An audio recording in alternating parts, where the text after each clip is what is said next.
तो बेटा ये हमारा क्या था, मनुष्य के पेट के भीतर क्या पड़ा था? आमाशय था। क्या था बच्चों? आमाशय, है ना। और इस आमाशय में खाना पहुंच गया। यस पहुंच सर। गया खाना।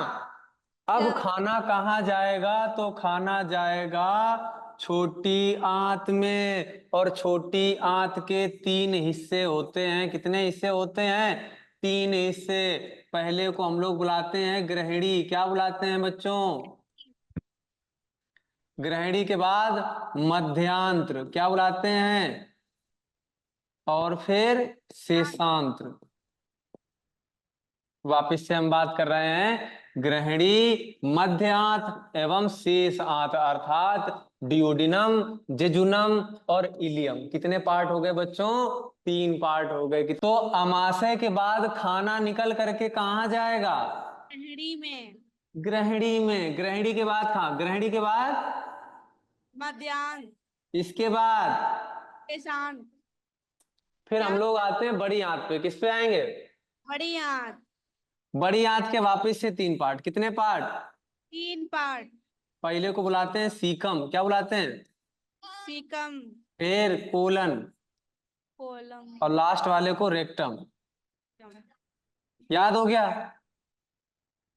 यस तो सर। जो भी तुम्हारा खाना पचाया गया था, उस पचे हुए खाने को कोलन में भर दिया जाता है। कहाँ भर दिया जाता है? कोलन में। फिर जो खाना हमारी बॉडी पचा नहीं पाती है, उस मतलब उस अपच खाने को बॉडी से बाहर निकालना बहुत जरूरी होता है ना। तो यस सर। फिर उस खाने को बॉडी मतलब उस खाने को बॉडी से बाहर रेक्टम के थ्रू कर दिया जाता है। यस। समझ में आया? Yes sir. Very good. आगे चलेंगे हम लोग अब। तो हम लोगों ने देख लिया था कि आहार नाल के कितने पार्ट हैं बच्चों। आहार नाल के कितने पार्ट? सर 6। 6 पार्ट। बताओ पहला। अच्छा तुम नहीं मानती हो तो मुख। पहला क्या था? मुख। एवं, मुख, गुहा या फिर गुहिका। Yes sir. दूसरा क्या था? रासनली। सर कृष्णी। तीसरा क्या था? रासनली। हाँ, चौथा क्या था? यहाँ से। अमाशय। अमाशय के बाद छोटी आंत। छोटी आंत थी। अच्छा भाई। सर बड़ी आंत। फिर बड़ी आंत थी। Yes sir. 6 हो गए। 6 हो गए। Yes sir. ठीक है। तो हम लोग देखने वाले हैं पाचक ग्रंथियां। कौन सी ग्रंथियां? पाचन ग्रंथियां। हाँ, पाचन ग्रंथियां या फिर पाचक ग्रंथियां। ठीक है। तुम ऐसे समझो कि जब भी तुम कुछ खाना खाते हो। अच्छा, ग्रंथियां क्या होती हैं? चलो सबसे पहले हम लोग ग्रंथियां पढ़ लेते हैं। ग्रंथियों का मतलब क्या है? ग्रंथियों की अगर हम बात करेंगे तो बेटा ऐसा कोई भी अंग, शरीर का वह अंग जो कुछ ना कुछ सीक्रेट करता हो। सीक्रेट मतलब कोई एक लिक्विड बनाएगा और उस लिक्विड को बॉडी से बाहर, मतलब बॉडी से बाहर नहीं, मतलब बॉडी के इंटरनल साइड पर छोड़ेगा। ऐसे समझो कि तुम, जब तुम्हें जुकाम हो जाती है तो नाक निकलती है। Yes sir. तो नाक एक प्रकार का द्रव्य है, एक प्रकार का लिक्विड है ना। और यस सर। उस लिक्विड को बनाने के लिए नाक में कुछ कुछ ग्रंथियां होती हैं। समझ में आ गया अभी? Yes sir. पक्का आ गया? Yes sir. तो जो भी हम खाना खाते हैं, मुंह में रखते ही लार निकलने लगती है, इसका मतलब ये हुआ कि मुंह में लार ग्रंथियां उपस्थित हैं, है यस ना। सर। लार ग्रंथियों की संख्या कितनी है बच्चों? 3। 3।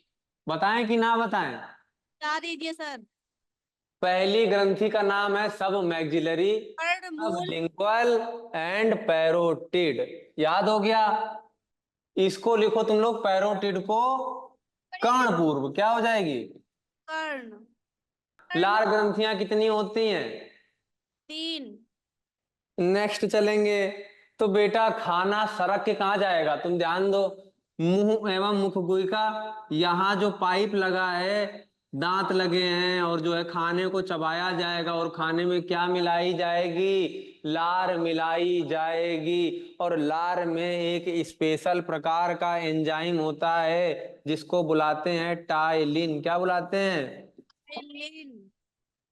बहुत बार बोर्ड के एग्जाम में ये बात पूछी गई है कि लार में कौन सा एंजाइम पाया जाता है, तो तुम लोगों को बताना है लार में टाइलिन एंजाइम पाया जाता है। कौन सा एंजाइम पाया जाता है? दाल में टाइलिन। हाँ, और ये जो टाइलिन एंजाइम है ये काम करता है कार्बोहाइड्रेट पर। किस पर काम करेगा? कार्बोहाइड्रेट। कार्बोहाइड्रेट्स पर। और जब ये कार्बोहाइड्रेट पर काम करता है तो उसको शुगर में बदल देता है। किस में बदल देता है? शुगर में। हाँ, सोचो, तुमने कभी ऐसा किया है या फिर किया हो कि रोटी को मुंह में रखा और उसको काफी देर तक चबाते रहे? तो बेटा लार आई और उस लार में तुम ध्यान देना, जो तुम्हारी रोटी होती है उसमें कार्बोहाइड्रेट पाया जाता है। क्या पाया जाता है? कार्बोहाइड्रेट। और इस कार्बोहाइड्रेट में कौन सा एंजाइम मिक्स हुआ? टाइलिन। टाइलिन ने इस कार्बोहाइड्रेट को तोड़ के क्या बना दी? शुगर। तो तुम्हें रोटी काफी देर तक अगर तुम करते रहे तो तुमको रोटी कैसी लगने लगेगी? मीठी लगती है कि नहीं लगती है? शुगर की वजह से स्वाद आने लगता है और वो रोटी में जो कि पहले कोई मिठास नहीं थी, अब उस रोटी में मिठास आने लगेगी। बात समझ में आई? सर। हाँ, तो रोटी में मिठास क्यों आने लगती है? क्योंकि कार्बोहाइड्रेट पर टाइलिन जो कि लार में पाई जाती है, इस कार्बोहाइड्रेट को शर्करा में बदल देती है। किस में बदल देती है बच्चों? समझ में आ गया? सर। आगे चलें? Yes sir. ठीक है, फिर बताओ खाना कहाँ जाएगा? अब इस खाने को अंदर, इसमें लार मिला के खाने को अंदर भेज दिया गया, तो ये ग्रसनी वाला पोर्शन, फिर ये ग्रास नली में यहाँ पर कोई एंजाइम उपस्थित नहीं होते, सीधे खाना कहाँ जाएगा? यहाँ झम से गिरेगा करके। कहाँ गिरेगा? आमाशय। अमाशय में। और जब ये खाना अमाशय में आता है इसका मतलब आमाशयिक रस। कौन सा रस? आमाशय रस। आमाशयिक रस, इसमें ज्यादातर HCl होता है। क्या होता है बच्चों? Hydrochloric very good. और ये हाइड्रोक्लोरिक अम्ल उस खाने को गला देता है। हम लोगों ने बचपन में ये बात सीखी थी, कोई भी अम्ल बस वो थोड़ा सा कंसंट्रेटेड होना चाहिए, किसी भी वस्तु को क्या करते हैं? गला देते हैं। अर्थात संक्षारक प्रकृति के होते हैं बच्चों। कैसे होते हैं? संचारक। संक्षारक प्रकृति के। चलो नेक्स्ट चलेंगे। तो हमारा आमाशयिक रस की बात करते हैं तो इसमें सबसे ज्यादा क्या पाया जाएगा? हाइड्रोक्लोरिक अम्ल। हाँ, और ये हाइड्रोक्लोरिक एसिड क्या करेगा बच्चों? खाने को पचाएगा। वेरी गुड, खाने को पचाने का प्रयास करेगा। आमाशय के भी 3 हिस्से पाए जाते हैं। तो आमाशयिक रस पर बेटा कुछ कुछ चीजें होती हैं जो कि तुमने खाई हुई हैं, जैसे कि तुमने प्रोटीन खाई है। क्या खाई है? प्रोटीन। डायरेक्ट प्रोटीन खा लोगे? सर। हाँ, ऐसा खाना जिसमें प्रोटीन पाई जाती है तुम तो वही खाना खाओगे, है ना? Yes sir. हाँ, तो इसमें क्या होते हैं बेटा? कुछ प्रोटीन पाचक एंजाइम होते हैं। क्या होते हैं? प्रोटीन प्रोटीन पाचक। पाचक एंजाइम होते हैं जो कि प्रोटीन को बदलेंगे, ऐसे अणुओं में बदल देते हैं। ये जटिल अणु हैं बेटा। कैसे अणु हैं? जटिल अणु हैं, है ना? इस खाने को पेट में पचाया जाएगा और फिर खाने को सीधे खून में डाल दिया जाता है। कहाँ डाल दिया जाता है बच्चों? खून में, और वह खून उस खाने को लेकर के आता है, और तुम्हारे पास एक ग्रंथि होती है जिसका नाम है लीवर। क्या नाम है बच्चों? लीवर। इसको हिंदी में यकृत भी बुलाते हैं। इस यकृत में जो भी खाना पचाया गया था, उस पचे हुए खाने को सेव कर दिया जाता है। क्या कर दिया जाता है? सेव, अर्थात सुरक्षित कर दिया जाता है। बात समझ में आई प्यारे बच्चों? Yes sir. ठीक है। तो अभी खाना कहाँ पहुंच गया है? अमाशय में। अमाशय में किसका पाचन होगा बेटा? प्रोटीन का पाचन होगा। तो कुछ स्पेशल टाइप के एंजाइम है, जैसे कि पेप्सिन है, रेनिन है ना। और वसा पे काम करने के लिए एंजाइम होता है लाइपेज। कौन सा एंजाइम बच्चों? लाइपेज। ये प्रोटीन को पचाते हैं एवं वसा को पचाते हैं। ठीक है। इसके बाद बेटा खाना ध्यान देना। हमने हमने तुमको बताया था कि सबसे पहले खाना कहाँ जाएगा? मुख एवं मुख गुहिका में। फिर खाना मूव करते हुए फेरिंग्स में जाएगा, और फेरिंग्स से होते हुए ग्रास नली में जाएगा, और ग्रास नली के बाद खाना कहाँ डाल दिया जाएगा? अमाशय में। अमाशय के बाद खाना कहाँ जाएगा? छोटी आंत में। और छोटी आंत के किस हिस्से में जाएगा? तो इस हिस्से को जो सी आकार का होता है, इस आकार का बेटा, सी आकार का। ये सी दिखाई दे रहा है तुमको? Yes sir. हाँ, इस सी आकार वाले भाग को ही हम लोग क्या बुलाते हैं? ग्रहणी बुलाते हैं। क्या बुलाते हैं प्यारे बच्चों? ग्रहणी। और इसी ग्रहणी में एक ग्रंथि है ऊपर की तरफ, जिसको हम लोग लीवर के नाम से जानते हैं। ये जो यकृत है, क्या है बच्चों? यकृत। क्या है? यकृत। ये एक प्रकार का रस बनाता है। क्या बनाता है? सर। जिसको हम लोग क्या बुलाते हैं? रस। पित्त रस बुलाते हैं। क्या बुलाते? पितरस। पित्त रस, है ना। और इसी, अच्छा यहाँ अलग स्लाइड में बना देते हैं कि मान लो कि ये हमारा बच्चों क्या है? लीवर है। क्या है प्यारे साथियों? लीवर है, अर्थात यकृत है। और इस यकृत ने क्या बनाया? पित्त रस बनाया। क्या बनाया बच्चों? पित्त रस। और ये जो रस है, ये इस पास इकट्ठा करने के लिए कुछ नहीं होता है। तो भगवान ने क्या किया? एक थैली लटका दी। इस थैली को बुलाते हैं पित्ताशय। क्या बुलाते हैं बच्चों? पित्ताशय। अंग्रेजी में गॉल। क्या बुलाते हैं बच्चों? Gall bladder. और जो सारा रस था, पित्त रस, वो कहाँ इकट्ठा कर दिया गया? इस पित्ताशय में इकट्ठा कर दिया गया, है ना बच्चों? Yes sir. ठीक है। अच्छा, हम जस्ट पहले बात करते हैं कि जब इस खाने में, जब ये खाना कहाँ पहुंचा? अमाशय में पहुंचा था। तो इस खाने में HCl मिलाया गया था। क्या मिलाया गया था? HCl। जिसकी वजह से ये खाना कैसा हो गया था? HCl। अम्लीय हो गया था। कैसा हो गया था बच्चों? अम्लीय हो गया था। और यस सर। अम्लीय मतलब खाने को जब गलाया गया तो बड़ा ज्यादा एसिडिक हो गया। और अगर ये खाना डायरेक्ट इसमें जाएगा तो ये क्या करेगा? जो यहाँ की दीवारें हैं, उन दीवारों को भी गला देगा। गलाएगा कि नहीं? Yes sir.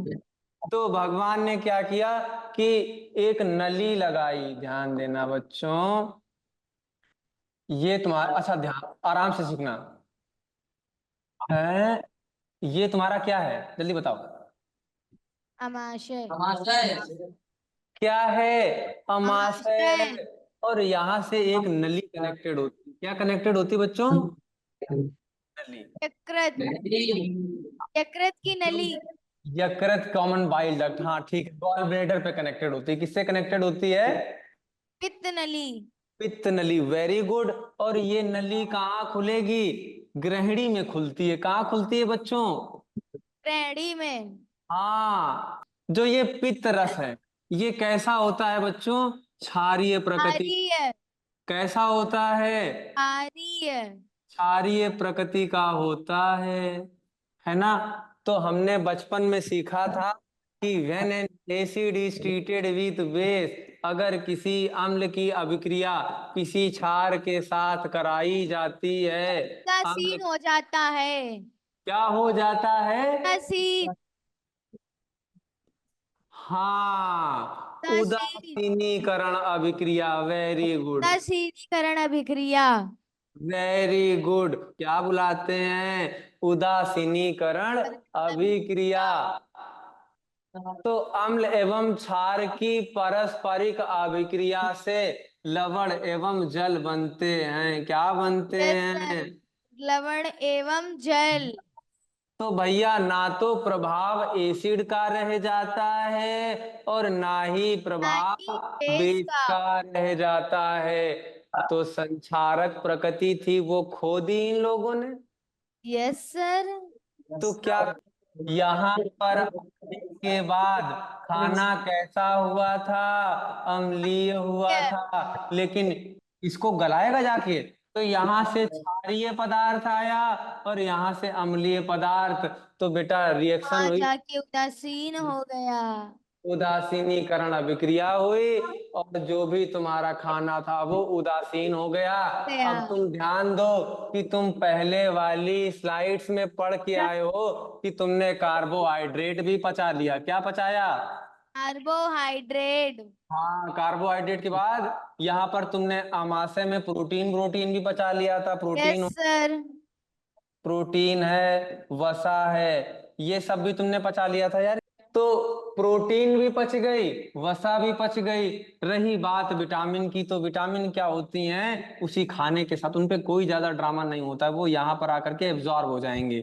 तो ग्रहणी से, ग्रहणी के बाद डिओडिनम, नहीं डिओडिनम, जिजुनम शुरू होएगा। क्या शुरू होएगा? मध्यांत, मध्यांत्र। मध्यांतर शुरू, मतलब मध्य आंत शुरू होगी। अर्थात यहां से खाने का, ध्यान देना बेटा, हमने तुम्हें कुछ टर्मिनोलॉजी पढ़ाई थी कि सबसे पहले क्या होता है? अंतर्ग्रहण। क्या होगा? अंतर्ग्रहण। अंतर्ग्रहण के बाद क्या होगा? पाचन। Very good. पाचन के बाद अवशोषण। अवशोषण। अवशोषण के बाद उत्सर्जन। स्वाशीकरण। वेरी गुड, स्वांगीकरण। अब सर उत्सर्जन। बही क्षेपण।